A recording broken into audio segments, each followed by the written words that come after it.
আমি তো আমার নিজের চোখে বিশ্বাস করতে পারছি না রে বোন। তুই আমার বোন হয়ে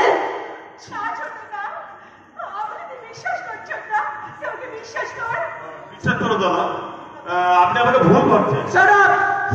দেখে তো বেশ ভদ্র বাড়ির ছেলে বলেই মনে হচ্ছে, তাহলে এক ভদ্র বাড়ির মেয়েকে ভুলিয়ে ভালিয়ে নিয়ে এসে এই নির্জন সন্ধ্যার অন্ধকারে ফুর্তি করতে আপনার বিবেকে পাচ্ছে না? বিশ্বাস কর, কিন্তু খুব ভালো ছেলে, খুব ভালো ছেলে। আমাকে অনেক বড় বিপদ থেকে বাঁচিয়েছে।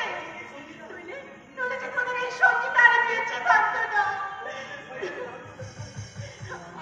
আমি যে একটা ওই শয়তানের লালসার শিকার হয়ে যেতাম।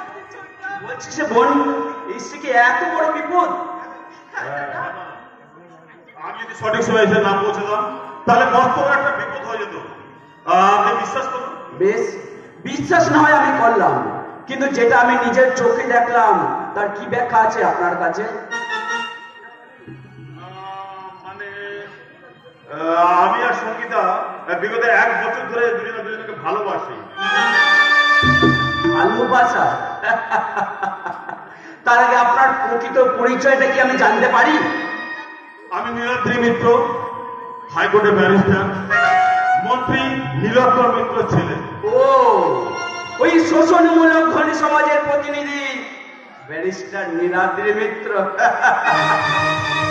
আর যে ধনী সমাজ এই দরিদ্র সমাজকে নোংরা ডাস্টবিনের কুকুর বিড়াল ভেবে শোষণের বুলডোজার চালিয়ে দাবি রাখতে চায়, যে নেতা মন্ত্রী আপনারা ওই ভোটের সময় দরিদ্র জনগণকে ভগবান ভেবে কাছে টেনে নেয়, আর ভোট পিঠে গেলে ওই মন্ত্রীর গদিতে বসে লাথি মেরে দূরে সরিয়ে দেয়, সেই কোটিপতি মন্ত্রীর ছেলে হয়ে কিসের আশায় একটা কুলির বোনকে ভালোবেসেছেন তার একটু ব্যাখ্যা দেবেন কি?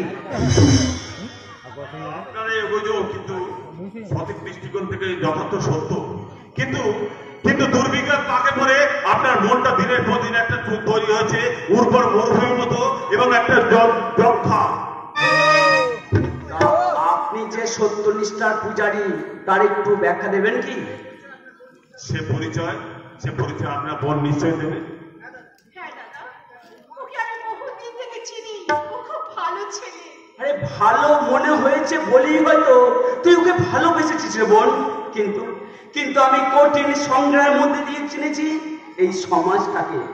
উপর থেকে নিচু তলার সব শ্রেণীর মানুষের মাঝে আমি দাঁড়িয়ে উপলব্ধি করেছি এই পৃথিবীর জরাজীর্ণ রূপ।